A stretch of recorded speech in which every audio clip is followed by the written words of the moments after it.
1h41, estamos de volta aqui com o nosso Rede Verdade pela TV Arapuã e recebendo aqui em nossos estúdios, né?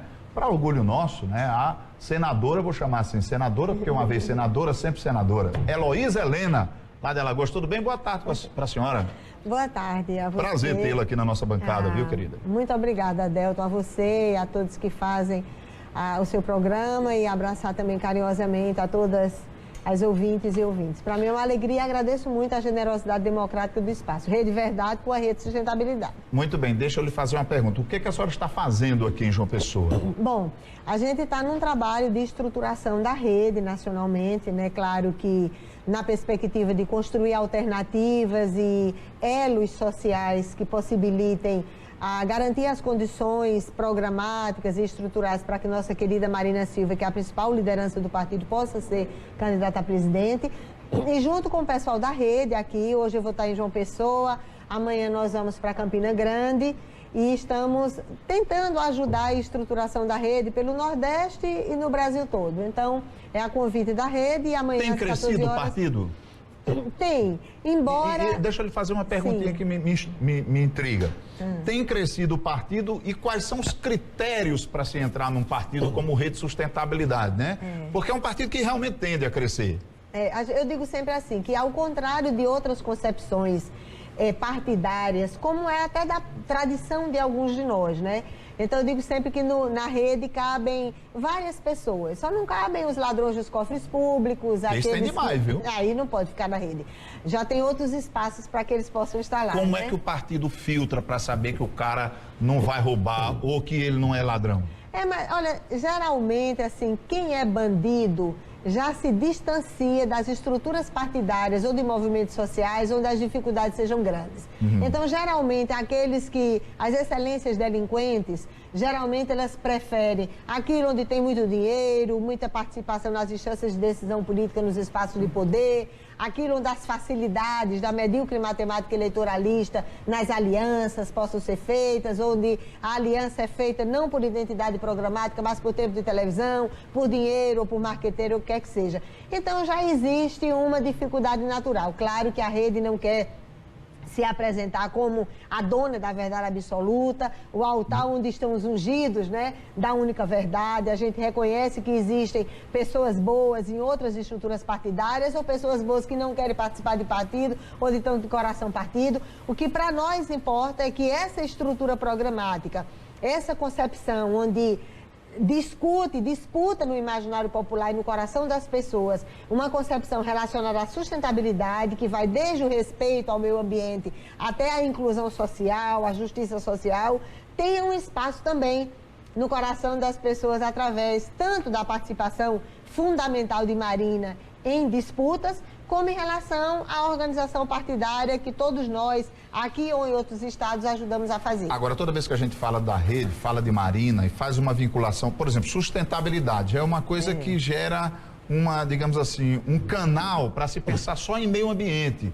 Um partido é feito só de meio ambiente? Não, é porque você tem toda a razão e às vezes as pessoas têm dificuldade de compreender realmente o que é viabilizar um projeto de desenvolvimento econômico e social que possibilite a dignidade, a justiça social e o respeito ambiental no presente para garantir o não esgotamento das questões ambientais para as futuras gerações.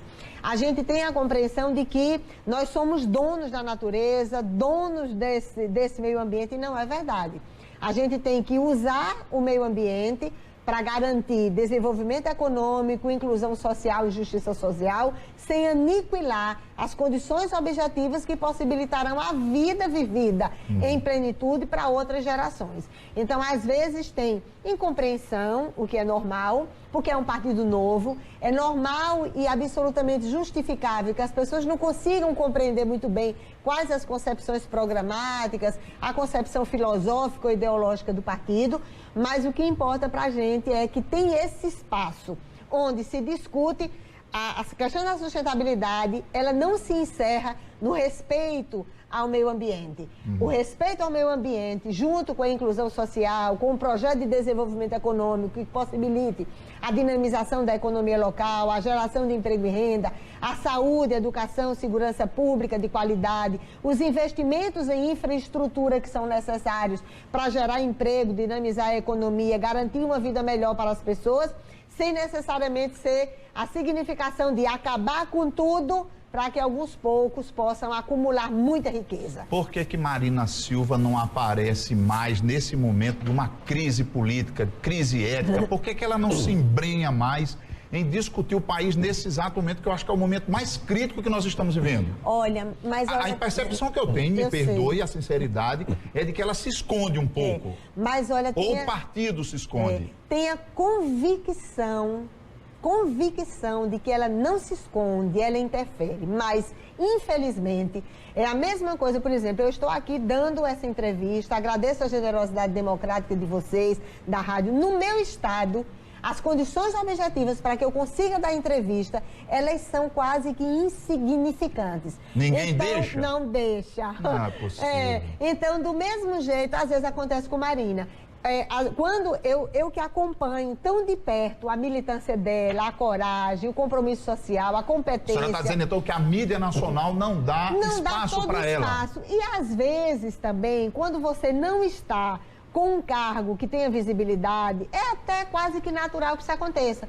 Por exemplo, se eu fosse senadora ou deputada, tivesse num espaço de grande visibilidade, discutindo questões nacionais dentro de onde, quer queira, quer não, elas estão mais imbricadas, que é no parlamento ou em outros espaços, a visibilidade da sua luta, com certeza, é maior.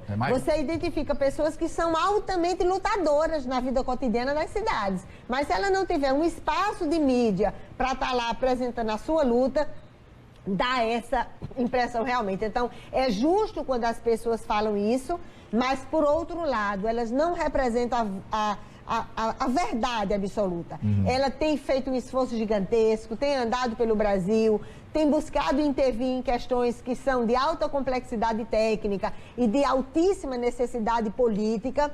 Isso ela faz, e sem o oportunismo partidário, de dizer assim, olha, tá acontecendo uma coisa, então eu vou para lá aparecer, que não é da índole de Marina, não é do comportamento dele. Ela é uma pessoa muito corajosa, muito formuladora e competente, mesmo que ela não tenha, às vezes, o jeito que eu tenho ou o jeito que outras pessoas têm também. Então, a senhora é tida como brigona danada, né? Mas eu digo assim, mas olha... eu acho que a senhora avançou mais com o tempo, viu? Não, mas não. Eu digo assim, ó, eu sou um poço de ternura para quem merece. Agora, eu sou um caldeirão de fervura para político bandido, para gente cínica, mentirosa, dissimulada. Essas pessoas é que eu não gosto. Por que o povo de Alagoas não lhe elegeu, hein, senadora, hein? Uma tristeza, não foi uma tristeza. Eu digo Perdeu assim, para Collor de Mello? E para Renan. E para Renan Calheiros. E para outro que o apelido era Bilbo Treta. Quem é? O Bill de Lira, outro senador lá. Outro senador, mas eu digo sempre assim, olha, eu tenho uma concepção muito clara ao longo da minha vida que todas as ditaduras ao longo da história da humanidade, de direita ou de esquerda, militar ou não, todas as ditaduras constituíram burocracias corruptas, sangrentas, assassinas e totalitárias, todas, de esquerda ou de direita. Então, quem acredita na democracia, mesmo que fique profundamente triste com o resultado das urnas, porque tudo isso que acontece no Brasil, da Lava Jato contra o PT, a privataria tucana, toda essa roubalheira que acontece no Brasil, acontece porque as pessoas escolheram nas urnas. É verdade. Ou por omissão... Ou pela covardia da omissão, ou por opção mesmo, por cumplicidade. Então, tudo isso acontecendo, um dia o povo aprende, um dia... A gente tá levando muita lapada, viu? Mas talvez... Lá em Maceió se diz assim, lapada? Lapada. Mas eu digo assim, olha, com força, mas pior seria se tudo estivesse no sepulcro caiado, bonitinho por fora e podre por dentro. Pior seria se a verdade não fosse descoberta. Pior seria se não acontecesse como a gente viu no sertão. Então a senhora é a favor da Lava Jato? A senhora é a favor da Lava Jato? Totalmente favorável. Olha, eu digo no sertão, tem uma frase que diz assim, quem for podre que se quebre. Então, se é Aécio, Dilma, Lula, Fernando Henrique, Temer, ou quem quer que seja, se cometeu crimes contra a administração pública, se fez tráfico de influência, intermediação de interesse privado, exploração de prestígio, fez o que está no Código Penal dizendo que tem que botar na cadeia, não é correto, que se não é da minha curriola, aí a gente não vai lá e defender. Então, é importante tudo isso que está acontecendo, é importante a coragem pessoal, seja do Moro, seja de lideranças do Ministério Público. Ninguém é um altar com os donos da verdade absoluta, os santinhos e os anjos, mas existir parte do judiciário, que não é todo, porque em todo lugar tem estruturas podres, na política, em outros lugares também. Mas se tem setores do judiciário e do Ministério Público com a coragem necessária de corrigir o que a maioria do povo fez, porque muita gente, quando escolhe por ignorância, escolhe por inocência, escolhe porque foi enganado, mas existem muitas pessoas que escolhem sabendo que o bandido é bandido, que a excelência que vai tomar conta dos cofres públicos vai para lá para o enriquecimento das suas gangues, das suas quadrilhas, estejam elas à direita ou à esquerda. Então, eu defendo que todas as concepções, os procedimentos investigatórios que possam melhorar o Brasil, eles aconteçam. Agora, a minha vontade melhor mesmo, eu acho que seria quando o povo, de forma livre, bela e legítima, pela democracia que foi uma conquista, eles possam intervir nas urnas. É por isso que a gente defende eleições diretas, né? Tem que defender o impeachment da Dilma, porque crimes contra a administração pública foram cometidos, como eu defendi do Collor, do Fernando Henrique, de que outros mais, porque quem for podre que se quebre, mas não pode, não tem legitimidade de ficar o Temer. É por isso que nós da Rede defendemos muito que o TSE julgue as contas da campanha Dilma e Temer. Já está provado nas perícias técnicas, nas perícias criminais que estão sendo feitas, que foram contaminadas pelo propinódromo chamado e investigado pela Operação Lava Jato. Então, que saiam os dois e que a gente possa ter uma nova eleição direta, e pode ter. Pode ter. Então, que possa ter uma eleição direta para que o povo, de forma livre e legítima, escolha. Tem e se gente Lula que diz voltar? assim, eu espero que não, eu espero que dê Marina. Mas é a vida, é a mesma coisa. Eu não vou passar a esbravejar contra a democracia porque eu perdi a eleição para quem eu considero bandido. É a vida, foi a escolha da população. Para mim foi uma escolha ruim, mas a população um dia aprende. Um dia a população aprende. Se vai aprender pelo conhecimento, ou se vai aprender pelo sofrimento, pela vergonha, mas um dia aprenderá. Como é que a senhora tem visto aí essa pauta do governo federal com Temer? Olha, a pauta do governo federal, né, infelizmente, muitos que tinham esquecido o caminho das ruas, muitos que tinham esquecido os caminhos das lutas sociais, agora estão voltando. A discussão da PEC 55, eu dizia há pouco na rádio, nada mais é do que a reprodução igual do PLP 257 da Dilma. A reforma da Previdência, essa farsa de reforma da Previdência ou de redução de gastos que o Temer está propondo é igual ao que o Lula, Fernando Henrique, Dona Dilma fizeram. Um erro, porque não resolve o problema fiscal, financeiro, tributário e orçamentário do Brasil, não garante eficácia e resolutividade às políticas sociais, especialmente a educação, saúde e segurança pública, que são única referência do ponto de vista objetivo, não resolve o problema da matança nos presídios, como está acontecendo hoje, agora. E já acontecia, porque é a mesma coisa que acontece nas periferias, onde pobre mata pobre, onde o crime organizado e essa estrutura maldita do narcotráfico aniquila, transforma em mão de obra escrava crianças e jovens e famílias inteiras. E não está acontecendo só agora, no irresponsável do Temer. Acontecia no Fernando Henrique, na Dilma, também, no Lula. Acontecia do mesmo jeito, porque era muito dinheiro para o capital financeiro, muito dinheiro para a especulação. Esse capitalismo de Araque, onde o poder público financia quem tem mais dinheiro, e ineficácia, ineficiência, absolutamente falta de resolutividade das políticas públicas naqueles setores que a população precisa muito, que vai da infraestrutura, que dinamiza a economia local, gera emprego, gera renda, reduzir os ganhos de quem já tem muito e possibilitar mais partilha de riqueza, ao menos cumprindo o que está na lei, na área da educação, da saúde e segurança pública. A senhora acha que a gente está avançando politicamente ou nós estamos estacionados? Olha, do ponto de vista do aparelho de Estado, né, tem questões gravíssimas. Não é à toa que tem tanta violência. A gente não tem guerra tribal, conflito étnico, não tem um país que invadiu o outro, como aconteceu, espalhados pelo mundo. E a gente tem uma violência grotesca.